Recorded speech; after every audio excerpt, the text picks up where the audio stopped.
it's with a horse like this that just makes me look really, makes my job a lot easier when you have a horse like this. And so all I can do is just rely on my experience of going to the next one and what to do with them. And I learn something about him every time I run him.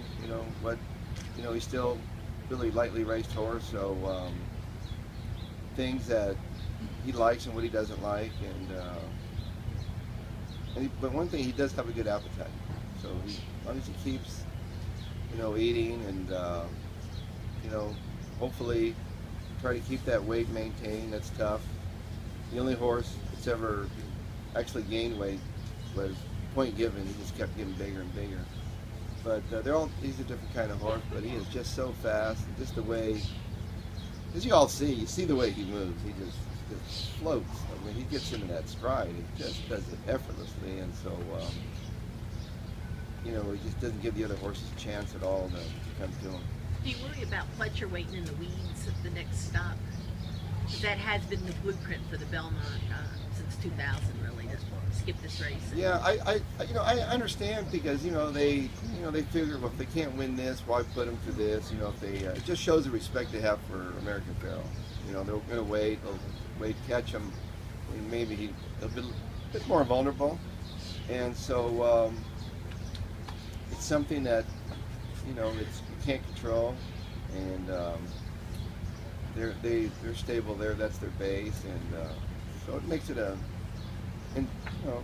exciting race. So you have to earn it.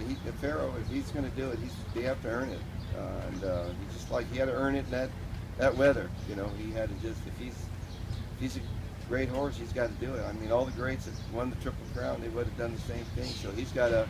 But I've seen a lot of great horses go down. I mean, we've seen the Smarty Jones, the Big Brown, Silver Charm, Real Quiet. War Emblem. They look like they look like when he left here. Funny Side.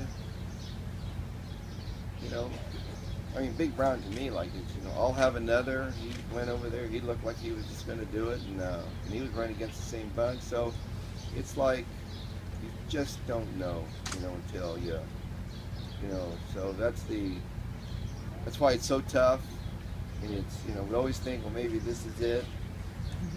And I think the more pressure to me is for those New York fans. They've been waiting. I mean, the kids that used to go watch, they have kids, so they're waiting, to see it. So I was telling Bodie yesterday, we were doing the walk-up, and it was fun, and people were yelling, cheering us on. There was a little group of young guys, having fun, and they were booing us. And Bodie goes, "Dad, why are they booing?" I said, "They're just having fun." And Tim Lane was walking behind. He says, "Bodie, that means your dad's made it. When they start booing you, that means you've made it in the business."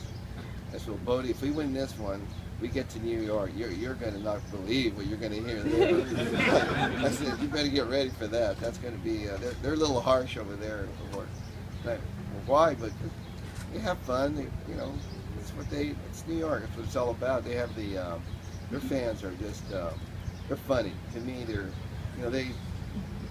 they try to get under your skin, but to me, I never let that. We hear it all, though. It's funny. I hear it all, and when I heard the booing, I just dismissed it. But that Bodie, he was not going to let it go. He wanted to know why they were doing it. So he goes back on Monday, and then what's the process from there? The process is we just take him back there and give him a light week. Just let him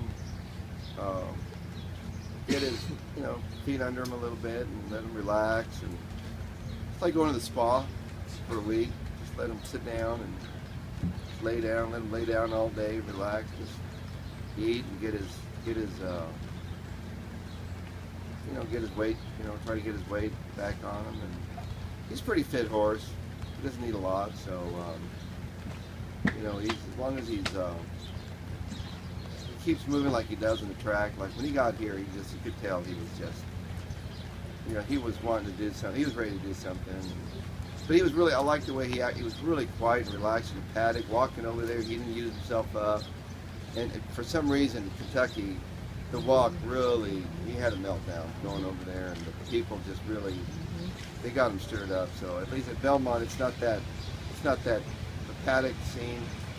You know, it's not going to be like that where people will be running next to him. He can handle people as long as they're not running by him and everything else. Where's he going to go from here?